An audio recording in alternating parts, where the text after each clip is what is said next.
Hello बच्चों, कैसे हो। उम्मीद है तुम्हारी तैयारी चल रही होगी, अच्छी तरह चल रही होगी। अपने पढ़ाई में मगन हो गए। तुम सभी लोग फ्यूचर आईआईटियंस हो और उम्मीद है तुम लोग अच्छी तरह से तैयारी करो। हमारे YouTube channel code to cracks physics इसमें तुम्हारी पूरी तरह से मदद कर रहा है, करेगा। और ये यूनिट्स डायमेंशन का ये आखिरी थ्योरी चैप्टर है, थ्योरी लेक्चर है। इसके बाद प्रॉब्लम शुरू करेंगे। उम्मीद है प्रॉब्लम तुम लोगों को अच्छे से प्रॉब्लम दिए जाएंगे ताकि तुम लोग उसको बढ़िया से सॉल्व कर सको। तो आज है कोड टू क्रैक्स फिजिक्स के यूट्यूब चैनल पे, जो तुम्हारा अपना ही चैनल है, उस पर आप तुम लोगों का स्वागत है। आज का टॉपिक है dimension analysis and its application. तो बढ़ते हैं आज के लेक्चर तरफ। Dimension analysis the art of physics problem solving. Dimension analysis बहुत बड़ा मुख्य इम्पोर्टेंट रोल अदा करता है फिजिक्स के प्रॉब्लम सॉल्विंग में। ये एक कला है। डायमेंशन एनालिसिस जो है एक कला है जो फिजिक्स प्रॉब्लम को सॉल्व करता है। इमेजिन करो कोई भी कॉम्प्लेक्स फिजिक्स प्रॉब्लम है, तुमको सॉल्व करना है। अचानक तुम रियलाइज करते हो कि तुमने कुछ एरर कर दिया, गलती कर दी, लेकिन कहाँ, ये कैसे पता चलेगा। और शायद तुम इसके लिए तुमको फॉर्मूला ड्राइव करने की जरूरत पड़े, लेकिन तुमको एग्जैक्ट एक्सप्रेशन याद नहीं आ रहा है, तो क्या करोगे। यहाँ पर वो डायमेंशन एनालिसिस काम आएगा। ये सुपर हीरो की तरह आएगा, सुपर हीरो टूल किट की तरह आएगा। एक पावरफुल टेक्निक है जो कि काउंटलेस अनगिनत फिजिस्ट को बचाया, इंजीनियर्स को बचाया। और हाँ, ये जेई नीट एस्पिरेंट्स को भी उस तरह के मिस्टेक्स जो हिमालयन ब्लेंडर हो सकता था उसको होने से बचाया। तो देखते हैं पहले what is dimension analysis. Dimension analysis is the mathematical technique of analyzing dimension fundamental physics quantities of physical quantities to check relationship, drive formulas and convert units. Dimension analysis एक मैथमेटिकल टेक्निक है जो कि fundamental physical quantity जो है, physical quantities में जो fundamental physical quantities है उसको एनालाइज करने का टेक्निक है, मैथमेटिकल टेक्निक है। वो जो रिलेशनशिप को चेक करता है, फार्मूला ड्राइव करता है और यूनिट्स को कन्वर्ट करता है। और जरा सोचो इस पर, ये फिजिक्स का ग्रामर चेक है। ये ग्रामर चेक करने का तरीका फिजिक्स के, ये ग्रामर रूल्स है जो तुम्हें एक प्रॉपर सेंटेंस बनाने में मदद करता है। डायमेंशन एनालिसिस जो है इंश्योर करता है, सुनिश्चित करता है फिजिक्स इक्वेशन जो है वो उसका एक सेंस हो सके, वो सही हो सके। तो तुम पहले जानते ही हो जैसे कि 7 फंडामेंटल्स डायमेंशन है। तो एवरी फिजिकल क्वांटिटी जो यूनिवर्स में है उसको हम लोग ये नीचे लिखे हुए 7 फंडामेंटल डायमेंशन में एक्सप्रेस कर सकते हैं। जैसे मास m किलोग्राम है unit, length l metre, m में सिंबल है ये, टाइम t सेकंड इसका यूनिट हुआ, मीटर इसका यूनिट हुआ, electric current I ampere unit है, टेम्परेचर थीटा केल्विन के टेम्परेचर है ये इसका यूनिट है, अमाउंट ऑफ सब्सटेंस मोल इसका यूनिट है, ल्यूमिनस इंटेंसिटी CD और ये कैंडेला इसका यूनिट है।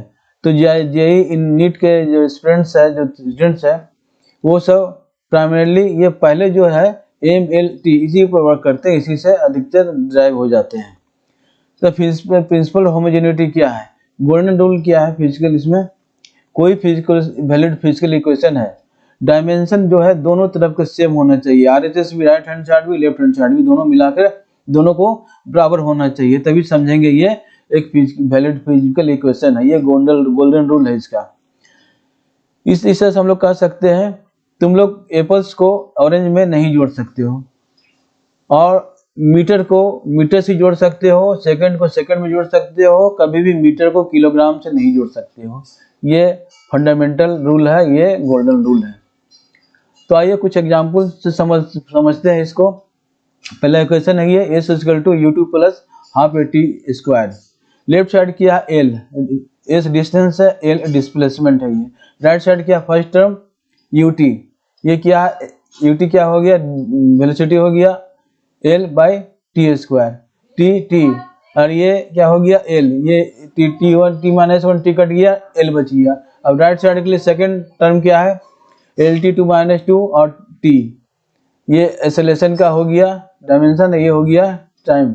तो ये क्या हो गया, टी कट गया, ये -2 टू 0 हो गया, एल बचा, सिर्फ एल बचा। तो दोनों तरफ ये इधर भी एल है, इधर भी एल है, 2 जो 2l हो जाएगा, तो 2 का कोई मतलब नहीं है, एल है। ये इस तरह से वेरीफाई हो गया कि ये डायमेंशनली इक्वेशन वैलिड है।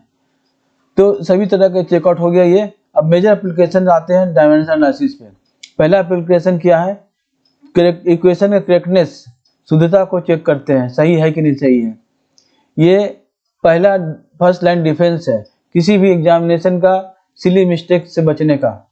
अब जेई मेन टाइप प्रॉब्लम क्या है, क्वेश्चन पहला, check whether the formula b² = u² + 2ac dimensionally correct, ये सही है कि नहीं फार्मूला। तो इसको हम लोग किस तरह से चेक करेंगे, पहले LHS ले लेते हैं, लेफ्ट साइड b² क्या हुआ, वेलोसिटी का l का t⁻⁴ होल स्क्वायर, ये हो गया L2 t2 - 2। अब RHS क्या हो गया, a स्क्वायर u² पर लेते हैं L2 t2 - 2 और इधर 2s, l एक्सेलरेशन का हो गया L2 2 - 2 × l, तो ये से हो गया L² t² - 2। तो ये दोनों सेम है और ये सेम है, LHS सारे सेम है, इसलिए दोनों साइड ये बराबर है, इसलिए करेक्ट हो गया। एग्जामिनेशन के लिए प्रो टिप है, कोई भी फार्मूला तुम ड्राइव करते हो तुरंत इसको वेरीफाई करो। डायमेंशन एनालिसिस 30 सेकंड में हो जाती है। इस तरह से 4 जो मार्क्स तुम लूज करोगे, 4 मार्क्स के जो भी क्वेश्चन आएंगे उसको तुम बचा सकोगे, 4 मार्क्स अर्न कर सकोगे। दूसरा एप्लीकेशन है फिजिकल क्वांटिटीज के बीच में रिलेशनशिप ड्राइव करना। ये डायमेंशन एनालिसिस है, वो बिल्कुल एक मैजिकल है। तुम फार्मूला डिराइव कर सकते हैं उस समय भी तुमको याद नहीं हो फार्मूला को, तो ड्राइव कर सकते हो। अब क्लासिक जेईई एडवांस प्रॉब्लम क्या है, question, drive the formula for the time period of a simple pendulum assuming it depends on mass, length and acceleration due to gravity. कोई ऐसा फार्मूला सिंपल पेंडुलम का time period का derive करो, ये assume करते हुए कि ये डिपेंड करता है मास पे, लेंथ पे और acceleration due to gravity G पर। तो हम लोग सॉल्यूशन से क्या निकालेंगे, एज्यूम करेंगे P is directly proportional to m⁴ l⁴b g⁴c। हम लोग इसको इक्वल टू करने के कांस्टेंट ले लेते हैं, डायमेंशनलेस कांस्टेंट है ये।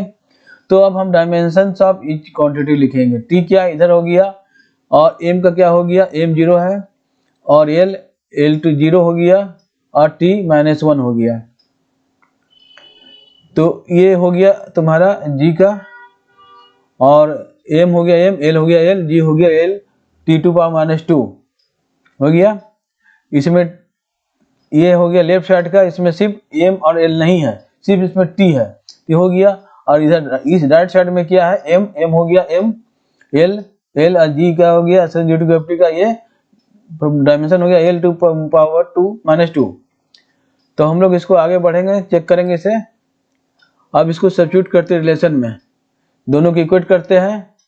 तो क्या आया हमारा, m2 0 l2 t2 - 1, यहाँ पर हो गया ma lb और यहाँ पर L2 - 2 और ये c हम लोग जो अज्यूम किए हैं। तो इसको सिंप्लीफाई करेंगे राइट साइड में, तो हो गया m⁴a l⁴b + c और t हो गया -2c। दोनों की इक्वेट करेंगे, compare the powers of m l t on both sides for mass. Mass का हो गया m a2 × 0, ये हो गया 0।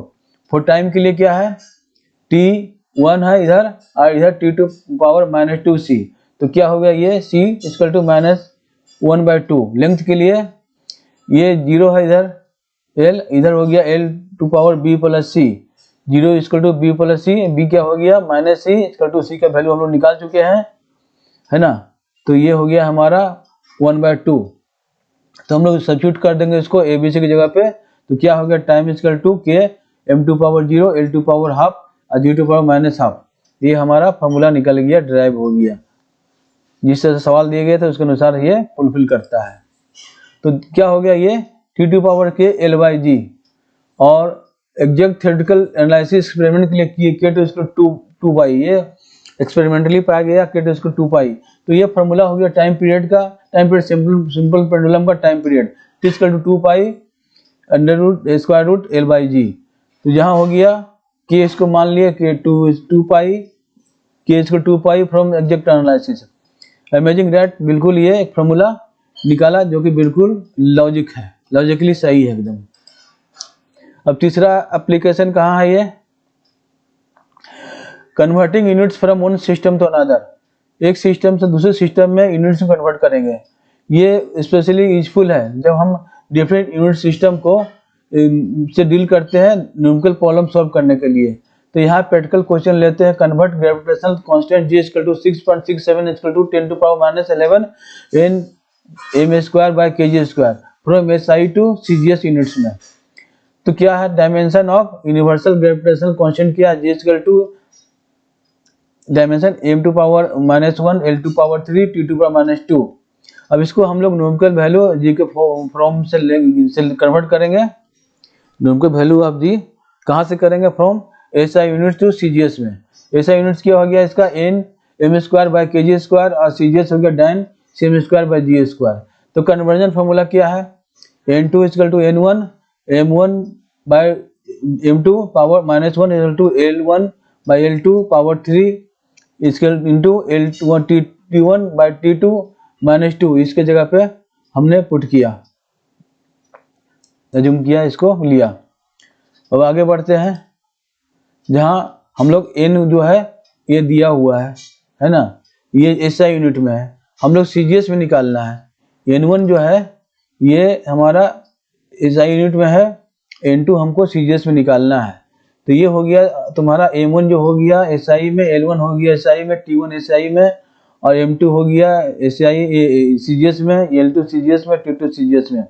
तो हम लोग इससे आगे बढ़ेंगे, तो हम लोग mass unit conversion m1 by m2 l1 by l2 unit conversion, length unit conversion t1 by t2 in time unit conversion. Unit conversion क्या आ गया, m1 1 kg हो गया, m2 क्या आ गया 1 ग्राम, ये हो गया तो SI यूनिट में हो गया CGS में। तो एक kg में कितना होता है 1000 ग्राम, तो 1000 हो गया।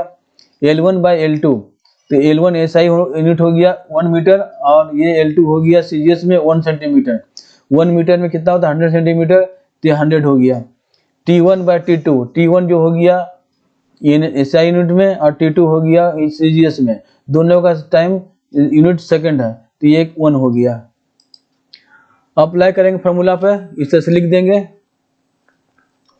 खुद अपने से करके देखो इसको। तो ये हमारा ये आ जाता है लास्ट में इतना, n2 हो गया 6.67 into 10 to power -11 into 10 to power -3 into 10 to power 6। अब लोग 10 टू जितना पावर है सबको प्लस माइनस करेंगे, ये आ जाएगा 10 टू पावर -8। तो हमारा लास्ट में क्या आ गया, ये इंटू जो हो गया CGS में 6.67 into 10 to power 8 9 cm square by g square. ये हमारा कन्वर्ट हो गया SI यूनिट CGS में। इस तरह के सवाल आते हैं और इसको कुछ केस स्टडीज लेते हैं, काफ़ी मदद कर मिलेगी तुम्हें, जे एडवांस लेवल के लिए ही है।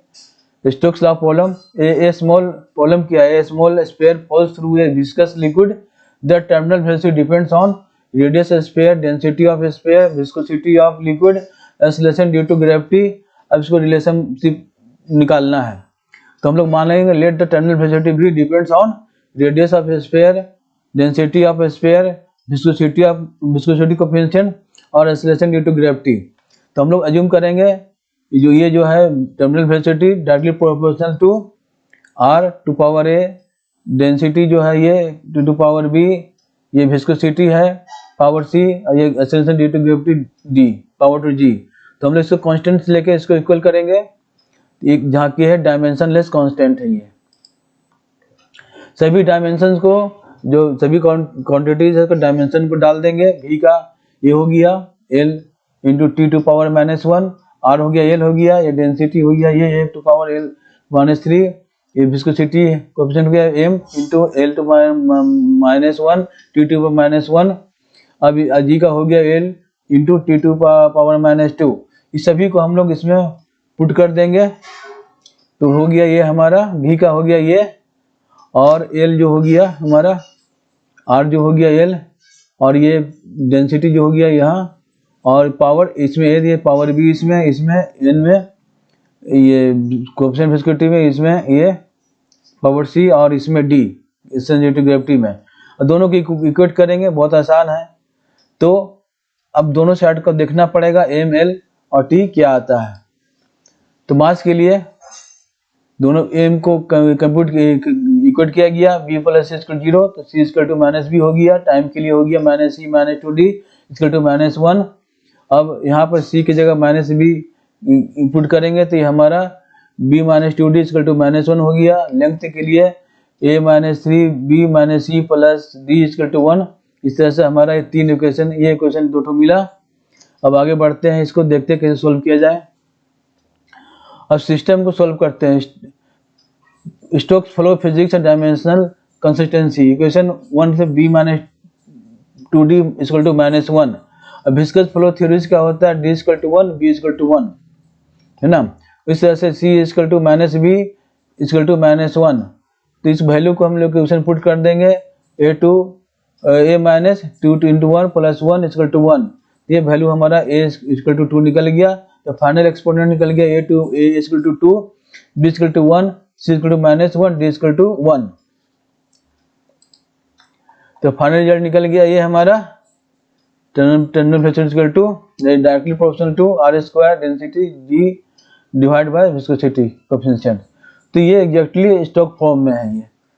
ये हम लोग यहाँ पर 2/9 जो है वो एग्जैक्ट एक्सपेरिमेंटल डिटरमाइन किया गया है 2/9। तो ये इस तरह से है, ये स्टोक्स से फॉर्मूला से मिलता है। तब आगे बढ़ते हैं। अब केस स्टडी 2 लेते हैं, energy of orbiting satellite NEET examination के लिए। कोई भी सैटेलाइट की एनर्जी जो डिपेंड्स करता है, प्रॉब्लम लेते हैं, सैटेलाइट है उसका एनर्जी ये मास, ऑर्बिटल रेडियस और यूनिवर्सल ग्रेविटेशनल कांस्टेंट पर डिपेंड करता है, अर्थ मास पर भी। तो इसका रिलेशनशिप निकालना है। तो हम लोग देखते हैं ग्रेविटेशनल एनर्जी जो है ये जो डिपेंड करता है mass of small body m, distance from the massive body r, gravitational constant g, mass of central body m। अब हम रिलेशन को यूज करेंगे, जनरल रिलेशन को। ये जो है gravitational energy directly proportional to m to power a, r to power b, g to power c, m to power d। हम लोग कांस्टेंट यहाँ लगा देंगे स्केल 2 के लिए, ये डायमेंशनलेस प्रोपोर्शनलिटी कांस्टेंट है। अब डायमेंशन सबका लिखेंगे। e का डायमेंशन ये होता है m, l to power 2, t to power minus 2, g का हो गया m to power minus 1, l का पावर 3, t का माइनस 2। तो ये m हो गया और r l हो गया, m हो गया, है ना। अब इसको सेटअप करते हैं। सेटअप द डायमेंशनल इक्वेशन, दोनों तरफ से सेटअप कर दिए इसको, और दोनों ये इतनी फॉर्म में आ गया। इसको सॉल्व करने की कोशिश करो अपने से, और दोनों को इक्वेट करेंगे। कंपेयर एक्सपोनेंट्स ऑफ mlt, ठीक है, हो गया minus 2c equal to minus 2, c निकल गया 1 for mass, a minus C equal to plus d minus equal to 1। तो इसी को सब्स्टिट्यूट करेंगे यहाँ से लेकर, a प्लस डी इक्वल 2 हो गया। लेंथ के लिए b plus 3c 2, b plus 3, c निकाल चुके 1, तो ये हो गया b माइनस 1। और अब डिटरमाइन a और d को डिटरमाइन करना है। Physics, energy must be proportional to both masses Newtonian gravitational interaction से। a equal to 1, d equal to 1, तो ये सेटिस्फाई करता है a plus d equal to 2। अब फाइनल डायमेंशन रिजल्ट क्या हो गया, energy directly proportional to m mg by 2 by r। ये मैच करता है ग्रेविटेशन पोटेंशियल एनर्जी, ये फॉर्म को। For orbital binding energy in circular orbit क्या होगा, E equal to minus G mm by 2r। This extra factor 1/2 ये कहाँ से आता है, डायमेंशनल एनालिसिस से, ये नॉट फ्रॉम डायमेंशनल रीजनिंग से। इसको पढ़ोगे बाद में। अब लिमिटेशन किया है डायमेंशन एनालिसिस का, ये इंपॉर्टेंट है जेई के लिए।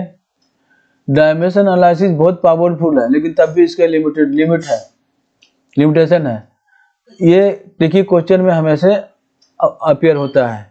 पहला क्या, can not determine dimensionless constant, dimensionless constant को डिटरमाइन नहीं कर सकता। Be got T square directly proportional to square root 1/g but could not find the factor 2/, इसे 2/, लगा रहे तो नहीं फाइंड कर सकता है। Can not handle trigonometric exponential and logarithmic functions. ये ट्रिग्नोमेट्रिक, एक्सपोनेंशियल और लॉगरिथमिक फंक्शन को हैंडल नहीं कर सकता। इस क्वेश्चन में theta equal theta 0 e to power minus bt/2m, ये जो एक्सपोनेंट है माइनस bt/2m, ये डायमेंशनलेस होना चाहिए, लेकिन डायमेंशन एनालिसिस इसको ड्राइव नहीं कर सकता इस फॉर्म में। तीसरा लिमिट क्या है? Fails for equations with multiple terms. अब यही ठीक क्वेश्चन किया, can dimensional analysis proof s equal to ut plus half at square versus s equal to ut plus at square? No, both are dimensionally correct but only the first is physically correct. चौथा, can not handle vector और scalar nature, ये vector और scalar nature को handle नहीं कर सकता है। हम लोग जानते हैं वर्क का क्या है, f इंटू एस, टॉर्क का क्या है, r into F, have the same dimension but क्या है, one is scalar and other is vector. अब quick dimension formula reference memorize for examination के लिए मेमोराइज करना है। मैकेनिक्स क्वांटिटी है ये, डायमेंशन इधर है, वेलोसिटी का डायमेंशन जानते हो, एल इसका जो फार्मूला है डिस्टेंस बाय टाइम,